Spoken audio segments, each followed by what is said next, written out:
117페이지 보겠습니다. 부동산 실권리자 명의등기에 관한 법률인데, 이 실명법에 대한 판례가 오늘 대법원 전원합의체 판례가 나왔습니다. 물론 뭐 종전 판례를 변경한 건 아닌데요. 자, 조금 이따 보기로 하고요. 용어 정의를 보면 이번에 명의신탁 약정이 있는데, 명의신탁이라는 것은 명의를 맡기는 것을 말합니다. 명의신탁 약정이라 하면 부동산에 관한 소유권, 기타 물권입니다. 물권. 그래서 채권은 명의신탁이 성립할 여지가 없습니다. 물권을 보유한 자 또는 사실상 취득하거나 취득하려고 하는 자가 타인과의 사이에서 대내적으로는 실권리자가 부동산에 관한 물권을 보유하거나 보유하기로 하고, 그에 관한 가등기를 포함한 등기는 타인 명의로 하기로 하는 약정, 위임, 위탁매매의 형식에 의하거나 주인에 의한 경우를 포함해서 명의신탁 약정이라 합니다. 다만 박스 안에 있는 것은 제외합니다. 기억에 보면 채무 변제를 담보하기 위하여 채권자가 부동산에 관한 물건을 이전받는 것을 양도담보, 가등기하는 것을 가등기담보라고 합니다. 따라서 양도담보, 가등기담보는 명의신탁에 해당되지 않고요. 니은에 부동산의 위치와 면적을 특정하여 2인 이상이 구분 소유하기로 하는 약정을 하고 그 구분 소유자의 공유로 등기하는 경우, 즉 상호 명의신탁이라고 하는데 이건 명의신탁이 아니다. 그 다음에 디귿의 신탁법 또는 자본시장과 금융투자업에 관한 법률에 따른 신탁재산인 사실을 등기한 경우, 이건 명의신탁 약정에 해당되지 않는다. 그 다음에 2번 명의신탁자라 하면 명의신탁 약정에 의하여 자신의 부동산에 관한 물건을 타인 명의로 등기하게 하는 실권리자를 명의신탁자라고 하고요. 동그라미 3번 명의수탁자라 하면 명의신탁 약정에 의하여 실권리자의 부동산에 관한 물건을 자신 명의로 등기하는 자를 말합니다. 118페이지에 보면 실권리자 명의 등기 의무가 있습니다. 동그라미 1번에 보면 누구든지 부동산에 관한 물건을 명의신탁 약정에 따라서 명의수탁자 명의로 등기하게 하여서는 아니 된다. 2번 채무 변제를 담보하기 위하여 채권자가 부동산에 관한 물건을 이전받는 경우에는 채무자, 채권 금액 및 채무 변제를 위한 담보라는 뜻이 적힌 서면을 등기 신청서와 함께 등기관에게 제출해야 됩니다. 허위 담보 목록을 제출하면 명의신탁자와 처벌 규정이 똑같습니다. 자, 그 다음에 명의신탁 약정의 효력입니다. 동그라미 1번 명의신탁 약정은 무효로 한다. 2번 명의신탁 약정에 따른 등기로 이루어진 부동산에 관한 물건 변동은 무효로 한다. 다만 부동산에 관한 물건을 취득하기 위한 계약에서 명의수탁자가 어느 한쪽 당사자가 되고 상대방 당사자는 명의신탁 약정이 있다는 사실을 알지 못하는 경우에는 그러하지 아니하다. 그러하지 아니하다는 말은 유효하다, 효력이 있다는 이야기입니다. 그 다음에 3번 명의신탁 약정의 무효는 제3자에게 대항하지 못합니다. 선악을 불문하고 제3자에게 대항하지 못합니다. 그 밑에 별표에 보면은 판례가 명의신탁, 등기 명의신탁, 계약 명의신탁의 경우에는 횡령죄가 성립하지 않습니다. 이자간 명의신탁만 횡령죄가 성립합니다. 교재 읽어보고 다시 칠판에 한번 정리를 해보도록 하겠습니다. 5번 종중, 배우자, 종교단체에 관한 특례입니다. 원래 명의신탁 약정은 무효고 원래 처벌받습니다. 그러나 종중 배우자 종교단체의 경우에는 조세포탈, 강제집행의 면탈, 법령상 제한의 회피를 목적으로 하지 않는 경우에는 유효하며 효력이 있고 또한 처벌하지도 않습니다.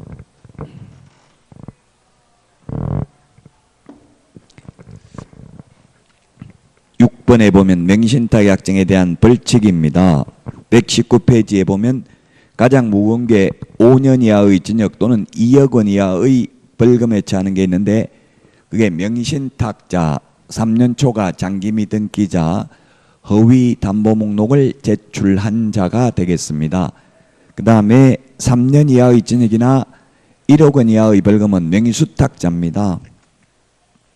그 다음에 동그라미 2번에 보면 과징금이 있는데 30% 범위 내에서 과징금을 부과하는데, 과징금 부과는 5년 이하의 징역이나 2억 원 이하의 벌금에 해당되는 분들에게만 과징금을 부과합니다. 즉 명의수탁자는 과징금 부과 대상이 아닙니다.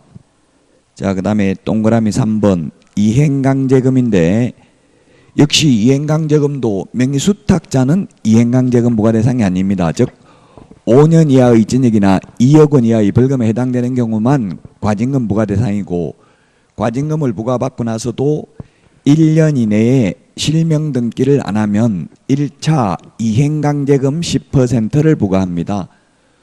또 1차 이행강제금 부과일로부터 1년, 즉 과징금 부과일로부터 2년이 지나도록 실명 등기를 안 하면 부동산 평가액의 20% 범위 내에서 2차 이행강제금 딱 2번만 부과하고 끝입니다.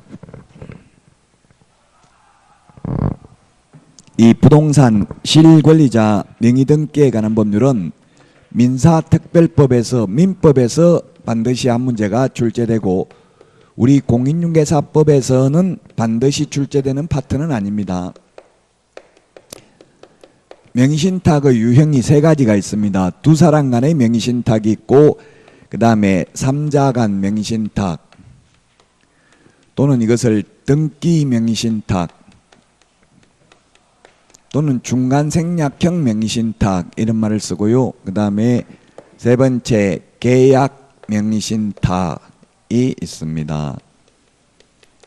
이 3가지 중에서 2자 간 명의신탁이 가장 출제 빈도가 낮습니다. 두 사람 간의 명의신탁입니다.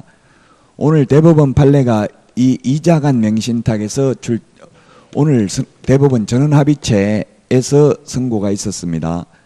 신탁자가 있고 수탁자가 있는데, 그래서 대법원 판사가 지금 13명이 있는데 그 중에서 4명은 소수 의견으로 이건 민법 103조에 해당된다라고 했습니다. 근데 다수 의견은 지금 9명은 103조 위반은 아니라고 했는데요. 이 두 신탁자가 명의를 맡기는 사람, 명의를 받는 사람 받을 숫자죠. 그 두 사람 간의 명의신탁 무효입니다. 명의신탁 약정은 무효입니다. 그로 인한 물권 변동 효력도 등기도 무효다. 자, 근데 무행신탁이 무효인데 오늘 대법원 판례가 나온 게 뭐냐면 이 무효가 민법 103조에 해당되는지 여부입니다. 민법 103조 반사회 질서적 행위, 선량한 풍속, 그 밖의 사회 질서에 위반되는 것, 뭐 도박 자금이라든지 첩계약하고 준 돈 이런 거 민법 103조 반사회 질서적 행위에 해당돼서 무효가 되면 불법 원인급여가 되죠. 이미 지급하다 했다면 돌려받을 수 없죠. 그래서 이걸 이게 오늘 어떤 사건이었냐면은 이 신탁자가 죽었습니다. 그래서 그 부인이 A라는 부인이 있었고요. B 수탁자 이 사람도 죽었습니다. 이 사람 부인이 상속인이었습니다. 그 상속인들끼리 소송을 했는데요. 지금 몇십 년 전에 수십 년 전에 농지 취득자익증명을 받을 수가 없어서 도시 사람들이 그냥 이 그 농촌에 있는 사람 농지는 옛날에 그 농사 안 짓는 사람은 취득할 수가 없었답니다. 그 당시에는 그게 거주를 해야만 돼서 이 비명의로 사등구의 수탁자 명의로.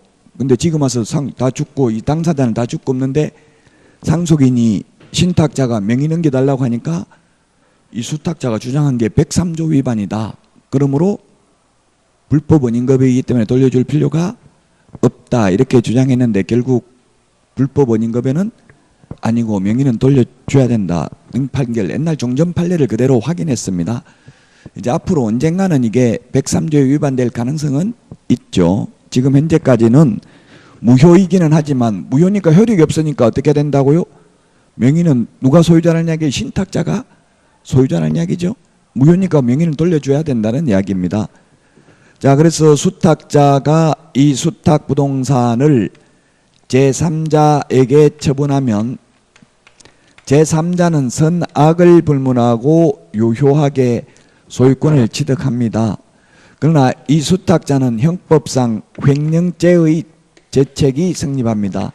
횡령죄로 처벌받습니다. 왜냐하면 횡령죄라는 것은 타인의 재산을 보관한 자가 타인 재산을 임의로 처분했기 때문에 횡령죄가 성립하는 거죠. 만약에 이게 등기가 무효라 하더라도 103조에 해당되어서 돌려줄 필요가 없다고 한다면 횡령죄도 성립 안 하겠죠. 지금은 횡령죄가 성립합니다. 이 신탁자는 물론 실명법 위반으로 5년 이하의 징역이나 2억 원 이하의 벌금을 받고 수탁자는 체계탁금 조금 전에 이때까지 읽어봤습니다. 3년 이하의 징역이나 1억 원 이하의 벌금 대상이다. 이건 간단하니까 법률관계가 시험에 잘 안 나옵니다. 2자 간 명의신탁은 이제 3자 간 명의신탁이나 등기 명의신탁이라고 하죠. 또는 이걸 계약 명의신탁에서 시험에 많이 출제됩니다. 민법에서는 반드시 한 문제가 나오겠죠. 매도인이 있고 매수인이 있는데 두 사람이 매매계약을 했습니다. 매매계약을 했으면 매수인은 돈을 지급하고 매도인은 등기를 넘겨주면 되는데 등기를 매수인 앞으로 넘기는 게 아니라 수탁자 앞으로 넘겼습니다. 수탁자, 수가 뭐예요? 받을 숫자입니다. 받을 숫자. 명의를 받은 사람이죠. 등기 명의를 받은 사람. 왜 매수인 앞으로 등기를 안 했냐면 두 사람 간에 명의신탁 약정이 있었습니다. 이 명의신탁 약정은 무효이다. 그로 인한 물권 변동 효력도 무효이다. 등기도 무효이다. 그러나 이러한 무효를 가지고 선악을 불문하고 제3자에게는 대항할 수 없다. 제3자는 선악을 불문하고 유효하게 소유권을 취득한다. 이 수탁자가 수탁 부동산을 임의로 처분하더라도 형법상 횡령죄의 죄책이 성립하지 않는다. 2자 간 명의신탁에서는 횡령죄가 성립했는데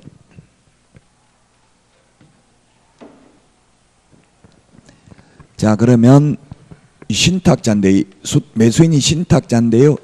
신탁자는 명의신탁 약정 해지에 의한 소유권 이전 등기를 청구할 수는 없습니다. 왜냐하면 무효인데 처음부터 효력이 발생 안 했는데 해지할 수 없죠. 해지는 적법하게 성립된 계약의 장래 효력을 소멸시키는 게 해지니까. 그래서 해지할 수는 없고요. 다만 이 만약에 갑이 신탁자고 을이 수탁자고 병이 을이 매도인이고 그 다음에 병이 수탁자고 정이 제3자라면 명의 무효니까 무효인 등기 말소 청구를 을이 해야 됩니다.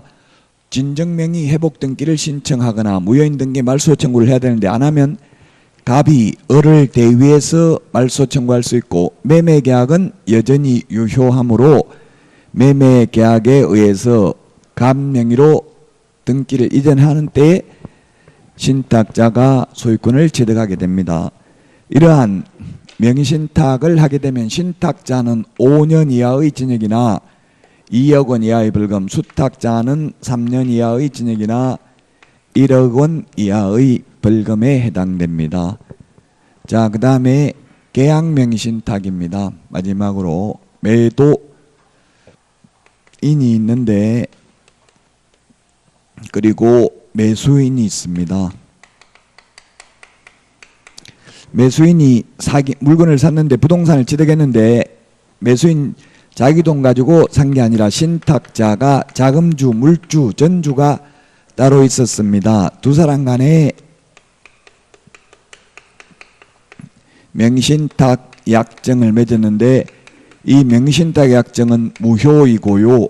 그로 인한 물권 변동 효력도 원래는 무효입니다. 그러나 계약 한쪽 당사자가 수탁자이고 그 상대방이 이 명신탁 약정이 있다는 사실을 알지 못하는 경우, 즉 선의인 경우에는 이 등기는 유효합니다. 원래는 무효인데 그 다음에 제3자 명의로 등기 이전은 선악을 물분하고 제3자가 악의 제3자라도 유효하게 소유권을 취득하죠. 요거는 제3자가 선악을 불문하고 유효하게 소유권을 취득하고 여기에는 매도인이 선의인 경우에만 유효하게 소유권을 취득합니다. 자, 그 다음에 매수인이 수탁 부동산을 임의로 처분하더라도 형법상 횡령죄의 죄책은 성립하지 않습니다. 신탁자 5년 이하의 징역이나 2억 원 이하의 벌금에 처하고 수탁자는 3년 이하의 징역이나 1억 원 이하의 벌금에 처합니다. 자, 그러면 명의신탁 약정이 무효라더라도 부당이득 반환을 청구할 수는 있다. 부당이득 반환을 청구할 수 있는데 그 부당이득금은 얼마로 보아야 하는가? 매수자금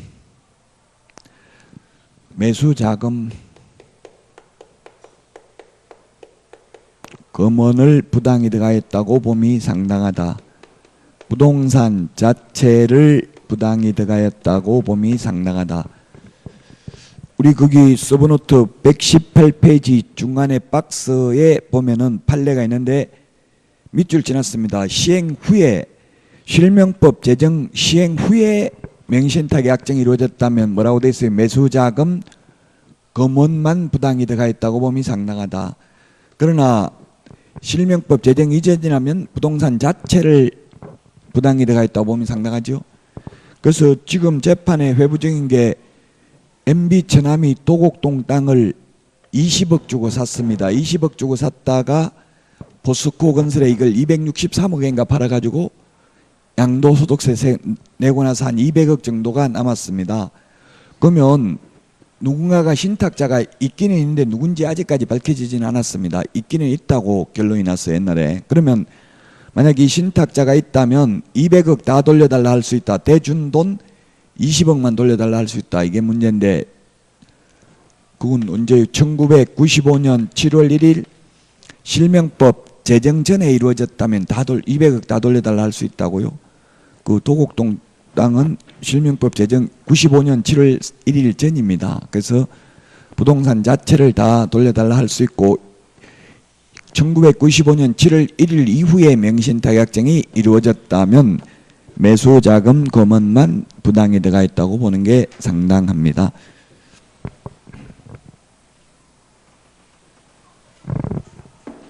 과징금이나 이행강제금은 5년 이하의 징역이나 2억 원 이하의 벌금에 해당되는 경우만 부과합니다. 즉 명의수탁자는 이행강제금이나 과징금 부과 대상은 아닙니다. 민법에서는 과징금, 이행강제금, 벌칙은 시험에 출제되지 않았습니다. 민법에서는. 근데 공인중개사법에서는 벌칙도 시험에 이미 출제되었습니다. 자, 그 다음에 119페이지 주택임대차 보호법입니다.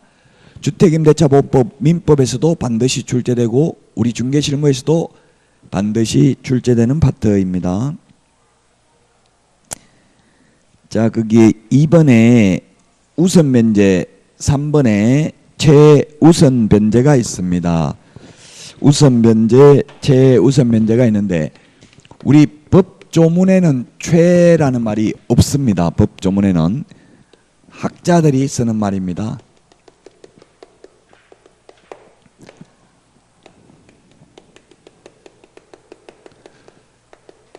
자, 그래서 최우선 변제는 학자들이 쓰는 말인데 법조문에는 뭐라고 되어 있냐면 법 8조에 의한 우선 변제 이렇게 되어 있습니다. 또는 다른 담보물권자보다 우선 면제, 소액 임차인 우선 면제하면 이게 모두 최우선 면제를 의미하는 것입니다. 그 다음에 그냥 우선 면제는 후순위 권리자 기타 채권자보다 우선 면제입니다.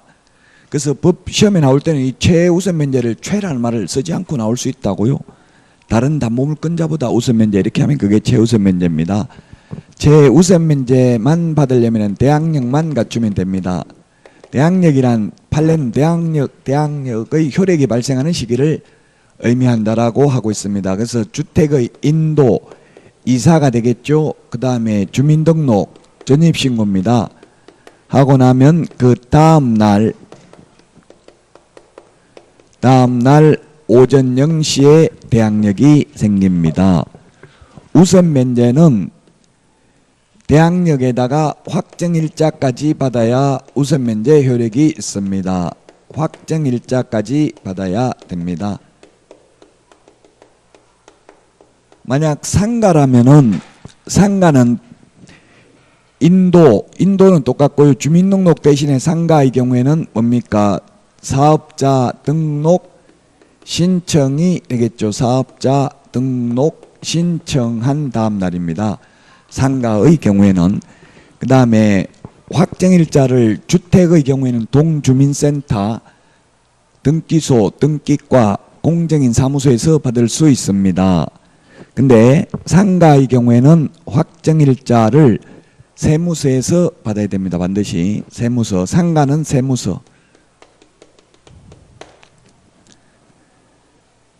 자, 그래서 만약에 1일날 이사를 하고 2일날 전입신고를 했다면 3일날 오전 0시에 제3자에 대하여 임차권이 있음을 주장할 수 있죠. 자, 그러면 만약 1일날 이사하고 2일날 전입신고하고 3일날 확정일자를 받고 근저당 설정 등기도 만약 3일날 되어 있다면 이 근저당 건자와 확정일자부 임차권자 중에서 누가 먼저 배당을 받습니까? 이 경우에는 동순위 안분배당입니다. 둘 다 3일입니다. 확정일자를 오전 9시에 받고 근저당 설정 등기를 오후 5시에 해도 등기한 시각은 안 나타납니다. 확정일자 받은 날짜만 나오지 몇 시에 받았는지 시각은 안 찍어준다고요. 도장을. 반대로 등기를 오전 9시에 하고 확정일자를 오후 5시 50분에 받았다 하더라도 동순위 안분배당입니다. 둘 다 효력 발생하는 날이 똑같습니다. 그런데 만약에 이사를 3일날 하고 전입신고를 2일날 하고 확정일자를 1일날 받고 근저당은 그대로 3일인 경우는 누가 먼저 배당받을까요? 어쨌든 현실적으로 이런 일은 있을 수 있어요? 없어요? 지금 이사도 하기 전에 확정일자부터 먼저 받을 수 있어요? 없어요? 전입신고도 안 한 상태에서. 있습니다. 옛날에는 동주민센터에 하니까 안 해주더라고요. 그래서 안 해주는 이유가 뭐냐? 문서로 그 근거를 민원 처리에 관한 법률에 의해서 민원 제기할 테니까 서면으로 답변해달라 이렇게 하니까 잠깐만요 알아보고 이러면서 겨우 해주더라고요. 그래서 잘 안 해주려고 하더라고요. 그래서 등기소에 가서 받았어요. 귀찮아가지고 안 해주려고 해서. 근데 이걸 해줄 법에 안 해주라는 말이 없어요. 안 해줘도 된다는 말 없고요. 실제 지금도 그 전세자금 대출을 받으려면은 입주하기 전에 확정일자 받은 임대차 계약서가 은행에 들어가야 되죠. 먼저. 그러면 미리 받을 수밖에 없잖아요. 그런데도 동주민센터에서는 잘 안 해주려고 그래요. 지금은 제가 이사를 안 다녀봐서 도장을 안 받아봤는데 옛날에는 안 해주려고 하더라고요. 어쨌든 가능합니다. 먼저 확정일자 도장 받을 수도 있어요. 전입신고 안 한 상태에서. 그럼 이런 지금 이사를 3일날 했다고요. 전입신고는 2일날 하고 확정일자는 1일날 받았어요. 근저당은 그대로 3일이 누가 먼저 배당받아요? 이런 경우는 근저당이 먼저 받죠. 근저당은 3일 그대로고요. 이거는 1일날 확정일자 받았으면 확정일자 받은 당일이라고 했는데 단 전제조건이 대항력을 갖춘 상태에서 확정일자를 받아야 되고 대항력이 갖춰지려면 그 두 가지를 다 갖춘 그 다음날 오전 0시에 대항력이 생기기 때문에 4일 오전 0시에 우선 면제 효력이 생깁니다. 따라서 건조당이 먼저 배당을 받고, 만약에 건조당이 4일이라면 같은 4일이라도 확정일자부 임차인은 4일 오전 0시니까 임차권이 먼저 배당을 받을 것입니다. 근데 현실적으로는 보면 주로 전부 다 같은 날 다 일어나요. 1일날 이사하고 1일날 전입신고하고 1일날 확정일자 받고 1일날 건조당 설정 등기하고 이러면 누가 먼저 배당받아요? 건조당이 먼저 배당받죠. 건조당은 1일입니다. 근데 이거는 대항력이 그 다음날 오전 0시에 생기니까 2일 오전 0시입니다. 그래서 은행에서 대출을 해줄 때 전입신고가 먼저 돼 있으면 대출 잘 안 해줍니다. 다른 데로 전출했다가 다시 돌아오라고 합니다. 이거.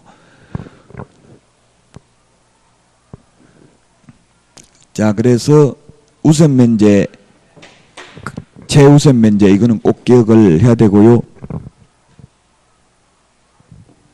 120페이지의 그 표에 보면은 최우선 면제 받는 금액도 2018년 9월 18일 날 개정이 됐기 때문에 요것도 박스 안에 있는 숫자도 기억을 해야 됩니다.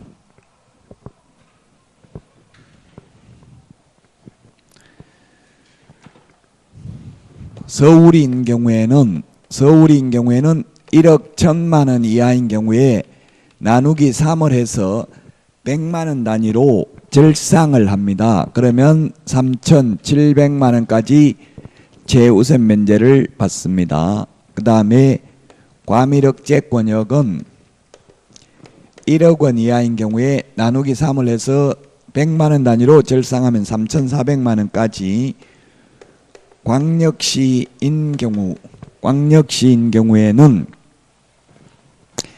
6천만 원 이하인 경우 나누기 3을 해서 2천만 원까지 최우선 면제 받습니다. 그 다음에 기타 지역의 경우에는 5천만 원 이하인 경우 나누기 3을 해서 1,700만 원까지 최우선 면제를 받을 수 있습니다. 근데 작년 9월 18일 날 개정된 게 뭐냐면 세종, 용인, 화성입니다. 세용화, 세종, 용인, 화성, 이 세 군, 화성시, 경기도 화성시, 경기도 용인시, 세종특별자치시입니다. 이건 세용화, 요 세 개는 과밀억제권역이 아닌데 과밀억제권역에 준하는 보호를 받습니다. 물론 옛날부터 있던 게 광역시가 아니면서도 광역시에 준하는 보호를 받는 게 경기도 광주시, 그 다음에 경기도 김포시, 경기도 안산시, 이런 거는 당연히 광역시가 아닌데 광역시에 준하는 보호를 받습니다. 근데 여기에 또 신설된 게 뭐냐면 파주시가 신설됐습니다. 파주시. 파주시가 언제 신설됐냐면 2018년 9월 18일부로 파주가 하나 더 신설됐습니다. 요거까지 기억을 해야 됩니다. 이 금액을 초과하면은 최우선 면제는 한 푼도 받을 수가 없습니다.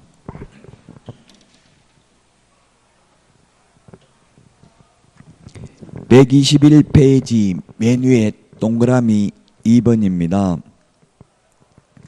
하나의 주택에 임차인이 2인 이상이고 이들이 그 주택에서 가정공동생활을 하는 경우에는 이들을 1인의 임차인 후보와 이들의 각 보증금을 합산한다.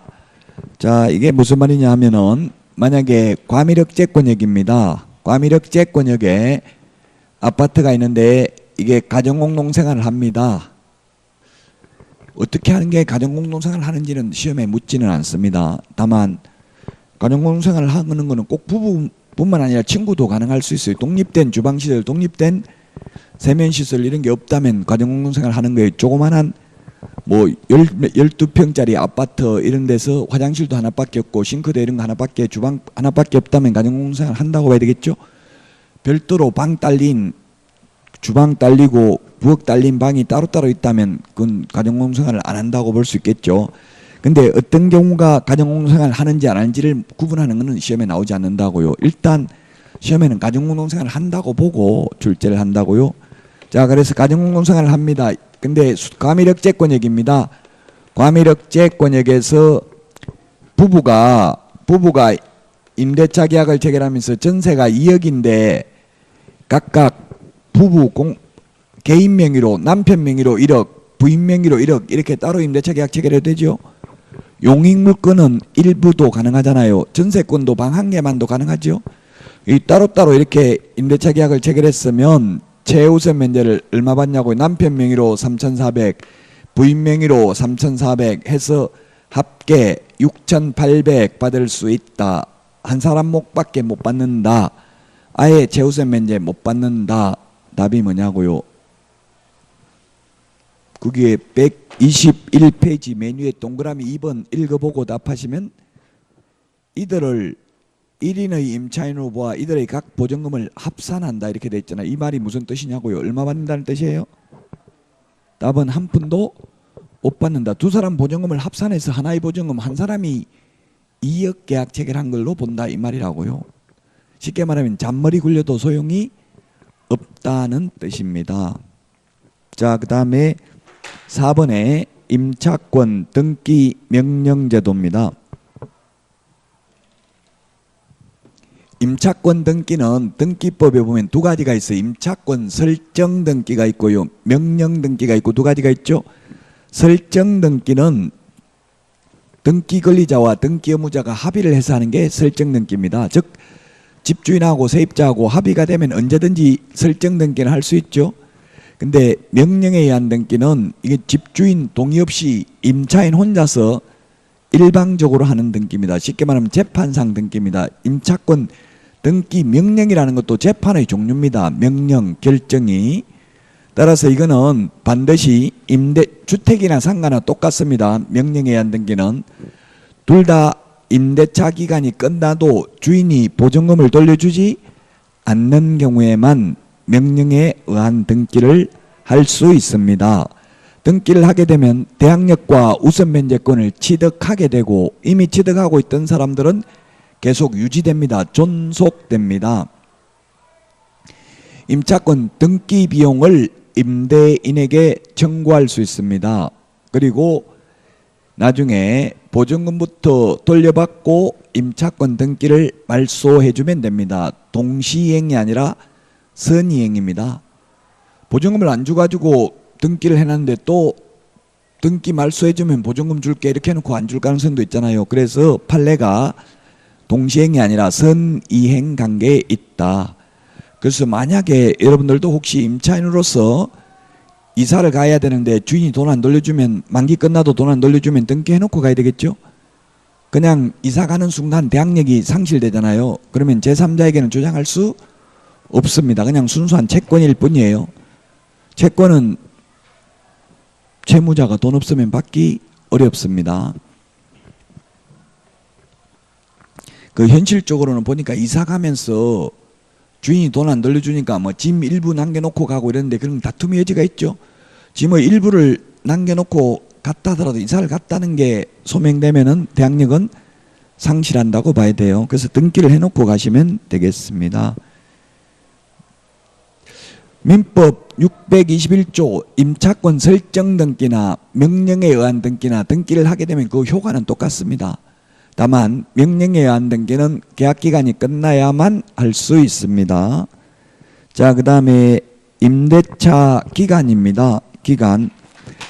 자, 임대차 기간이 있는데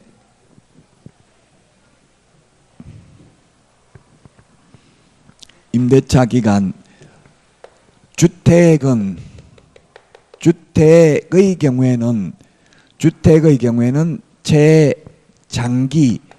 최장기 존속 기간은 민법에 20년이 있었는데 삭제됐습니다. 그래서 모든 임대차는 최장기 존속 기간 없습니다. 최장기는 없고요. 최단기는 2년입니다. 상가의 경우에는 역시 최장기는 없고요. 최단기는 1년입니다. 그 다음에 민법 임대차입니다. 민법 이 전부 상가, 주택, 임대차입니다. 임대차. 상가, 임대차. 그 다음에 민법 임대차. 민법 임대차의 경우에도 최장기는 없고 최단기도 없습니다. 민법은 최단기, 최장기, 존속기간 모두 없죠. 민법 임대차는. 자, 그 다음에 농지 임대차입니다. 농지 임대차. 농지 임대차 최장기 없습니다. 최단기는 농지는 3년입니다. 3년. 그 다음에 민법의 전세권입니다. 전세권, 건물 전세권은 최단기가 몇 년이에요? 최단기가 1년, 최장기는 10년이죠. 10년. 그 다음에 지상권입니다. 민법의 지상권.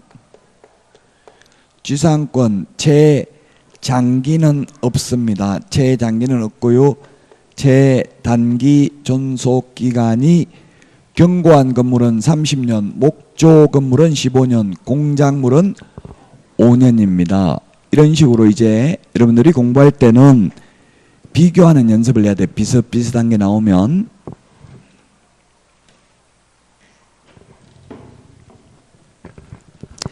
양가로 2번 차임 등의 정감 청구입니다. 차임 등의 정감 청구가 있고요. 그 다음에 월차임 전환율 122페이지 월차임 전환율 두 가지가 있는데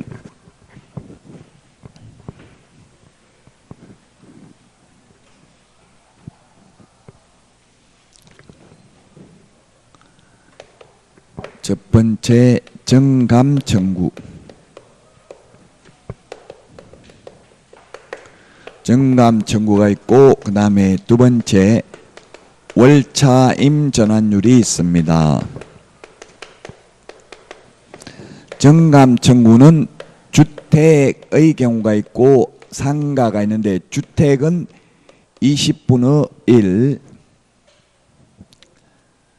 주택은 20분의 1, 상가는 100분의 9, 100분의 9가 아니라 100분의 5. 둘 다 퍼센트로 따지면 5%죠. 약분하면 뭐 100분의 5를 20분의 1. 근데 표현을 이렇게 하고 있다고요. 법이 서로 다르기 때문에 다 5%밖에 못 올립니다. 자, 그러면 주택 2년 계약 체결했습니다. 2년 계약 체결했는데 아직 1년밖에 안 지났는데 2년에 1억 계약했는데 주변 시세가 올랐다고 500만 원 올려달라 할 수 있어요? 없어요? 아직 계약 기간 끝나지도 않았는데 처음부터 2년 계약 체결했는데 올려달라 할 수 있죠. 2년 계약 기간 끝나고 올리는 거는 시세만큼 올릴 수 있어요. 계약 기간 중에 올리는 것만 5%밖에 안 되고요. 한번 올리고 나면 1년 안에는 다시 정액할 수 없습니다. 그렇다고 뭐 예를 들어 5% 올릴 수 있는데 안 올렸다고 2년 지나가지고 10% 올리는 것은 불가능합니다. 만약에 5% 올리면 이게 상가를 말하는 겁니다. 상가는 10년 동안이죠. 10년 동안. 주택은 뭐 2년 계약했으면 2년 지났으면 계약기간 끝났으면 시세만큼 얼마든지 올릴 수 있고요. 상가 같은 경우도 역시 5%밖에 못 올리는데 10년 동안 1년에 5% 안 올렸다고 2년 지나가지고 10% 올리는 건 안 된다고요. 상가. 자, 그 다음에 월차임 전환율입니다. 전세를 월세로 돌리는 걸 말하는데 주택의 경우와 상가를 비교해야 된다고요. 주택은 1할 또는 기준금리 더하기 3.5% 중에서 낮은 금액을 초과할 수 없습니다. 상가는 1할 2푼, 1할 2푼이면 퍼센트로 따지면 12%입니다. 똑같은 말입니다. 1할 2푼 또는 기준금리 곱하기 4.5배 중에서 낮은 비율을 초과할 수 없습니다. 기준금리가 얼마인지는 암기할 필요 없습니다. 아마 지금 1.75%일 텐데 시험에 내면 1.75% 내면 이거 계산기 없으면 계산하기 힘들죠. 그래서 아마 또 기준금리가 내려갈 수도 있어요. 지금 내린다는 말도 나오고 있어요. 그 만약에 시험에 낸다면 기준금리는 1.5%라고 가정하고 계산하시오. 이렇게 나올 가능성이 있어요. 자, 그러면 가령 6천만 원을 전세 6천만 원을 월세로 돌리려면은 두 개 합하면 얼마예요? 5%죠? 이 1.5%라고 가정하고 계산하면 이게 10%니까 일하는 둘 중에 낮은 거 초과할 수 없으니까 5%를 초과할 수 없죠? 그럼 5%면 얼마예요? 6천만 원 5%면 5, 6, 30, 1년에 300만 원. 1년에 300만 원이니까 나누기 12달 하면 한 달에 25만 원을 초과해서 받을 수 없다는 이야기죠. 전세 6천만 원을 월세로 돌리는 경우. 상가는 기준금리 더하기 4.5배니까 이거는 계산하는 거 내기 어려워요. 계산기 없으면 못 풀겠죠, 이거? 3.5라고 하더라도 이거 계산하기 어렵습니다. 3.5 곱하기 4.5 이렇게 해야 되겠죠?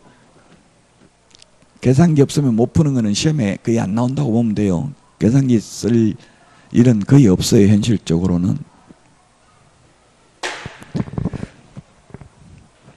자, 그 다음에 양가로 4번 묵시적 갱신의 경우 계약 해지입니다. 계약이 법정 갱신된 경우 임차인은 언제든지 임대인에게 계약 해지를 통지할 수 있다. 2번 1번의 해지는 임대인이 그 통지를 받은 날로부터 3개월 동그라미 넣으시고요. 3개월이 지나면 효력이 발생한다. 2기의 차임에게 달하도록 연체하거나 그 밖에 임차인으로서의 의무를 현재 위반한 경우에는 법정갱신을 인정하지 않는다. 예, 묵시적 갱신, 법정갱신 요것도 민법임대차, 상가임대차, 농지임대차, 민법, 그 다음에 민법임대차, 그 다음에 민법의 전세권 요것을 비교를 해야 됩니다. 5개를 비교해야 되는데 어쨌든 주택의 경우에는 지금은 주택만 보면 주택의 경우에는 묵시적 갱신, 법정 갱신은 어떻게 돼요? 집주인의 경우 임대차 기간 끝나기 6개월 전부터 1개월 사이에 5개월 동안 세입자 나가라고 말 안 하면 또다시 2년 보장해 줘야 되죠. 근데 세입자가 나가고 싶으면 임대차 기간 끝나기 한 달 전까지 이야기해야 됩니다. 주인한테. 아무 말 안 하면 묵시적 갱신이 됩니다. 또다시 2년은 보장받을 수 있습니다. 그런데 세입자가 나가고 싶으면 주인한테 나가겠다 말하면 3개월 지나면 효력이 발생합니다. 그래서 현업에서는 주인들이 석 달 월세 떼고 내주는 경우가 있습니다. 나간다고 하면. 묵시적 갱신 되고 나서 나간다고 하면. 아니면 3개월 있다 받으러 올래 이렇게 하든지. 그런데 3개월 있다 받으러 오는 것보다 차라리 석 달 거 떼고 받아가는 게 세입자가 더 편할 수도 있죠. 왜냐하면 효력이 3개월 후에 발생하니까. 상가도 역시 3개월 후에 효력이 발생합니다. 근데 민법 임대차에서는 임차인이 해지 통지하면 1개월 지나면 효력이 발생하죠. 민법에서는. 임대인이 해지 통지하면 6개월이 지나면 효력이 발생합니다. 민법에서는. 근데 민법 전세권에서 법정갱신된 경우에는 전세권 설정자나 전세권자나 모두 전세권 소멸 통과하면 6월이 지나야 효력이 발생하죠. 이런 것들을 비교해서 정리하시기 바랍니다. 자, 여기까지 하고 6번 주택임대차위원회부터 쉬었다 하도록 하겠습니다. 여러분들은 오늘 내드린 문제 15문제입니까? 문제 다 풀어보시기 바랍니다.